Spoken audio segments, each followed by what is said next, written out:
Halo teman-teman, saya Muhammad Haris Maulana dan hari ini saya akan cerita mengenai prinsip collaboration principle atau pembelajaran kolaboratif.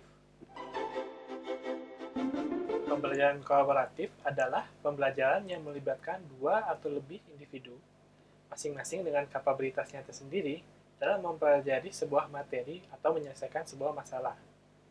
Nah, terdapat tiga prinsip utama dalam prinsip kolaborasi ini. Yang pertama, tugas atau materi pembelajaran harus menuntut kognitif. Di sini artinya tugas atau materi harus cukup menantang sehingga satu orang tidak cukup untuk mengerjakannya dan membutuhkan orang lain. Untuk contohnya, misalkan sekelompok programmer pemula diberi tugas membuat sebuah program.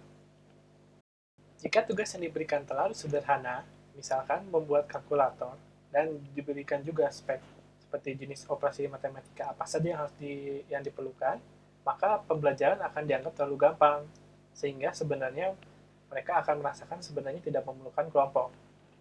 Jadi, sebaiknya tugas yang diberikan harus lebih menantang dan hanya memiliki deskripsi yang umum dan tidak spesifik. Jadi tugas kalkulator tadi kalau diubah menjadi tugas membuat sebuah permainan, misalkan permainan monopoli, maka tugas tersebut akan menjadi lebih kompleks karena di dalam monopoli lebih banyak fiturnya dibandingkan kalkulator.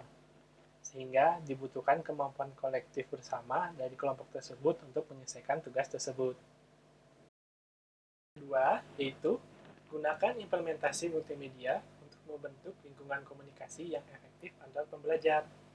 Nah, di sini artinya kita dapat menggunakan multimedia untuk memastikan bahwa komunikasi antar pembelajar, baik asinkronus atau sinkronus, tetap terjadi.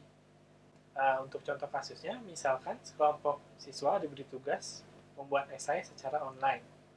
Kelompok siswa tersebut mengerjakan esainya dengan membaginya menjadi 3 esai terpisah dan kemudian dikerjakan masing-masing sendiri dengan sedikit atau bahkan tanpa komunikasi, maka bisa dibilang tidak terdapat unsur kolaborasi dan tujuan pembelajaran kolaboratif tidak terpenuhi. Mereka mengerjakan esai tersebut menggunakan aplikasi multimedia yang dapat membantu dalam berkomunikasi, misalkan video chatting atau misalkan Google Docs dengan chat room-nya. Tujuannya agar sehingga terdapat medium untuk secara kolaboratif mengerjakan tugas atau setidaknya mendiskusikan tugas tersebut. Stimulasi distribusi pikiran dan proses kognitif. Artinya, dalam pembelajaran kolaboratif, setiap anggota dapat merasakan beban kognitif yang lebih rendah dibandingkan jika bekerja sendiri. Salah satu contoh implementasi prinsip ini adalah dengan menstimulasi perasaan kerjasama dalam pembelajar.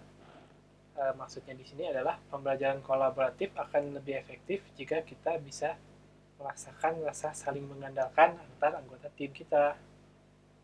Misalnya, jika kita dapat melihat progres atau kinerja masing-masing anggota dalam mengerjakan bagian tugas mereka, kita lebih dapat merasakan dampak peran dan kepentingan setiap anggota kelompok, sehingga kita diharapkan dapat menumbuhkan rasa tanggung jawab dan rasa kepercayaan antar anggota tim.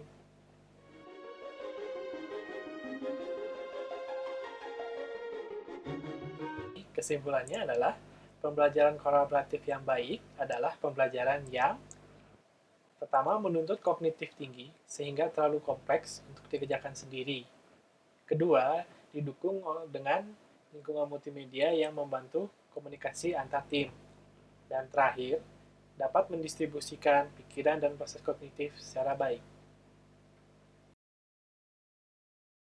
Sekian dari saya.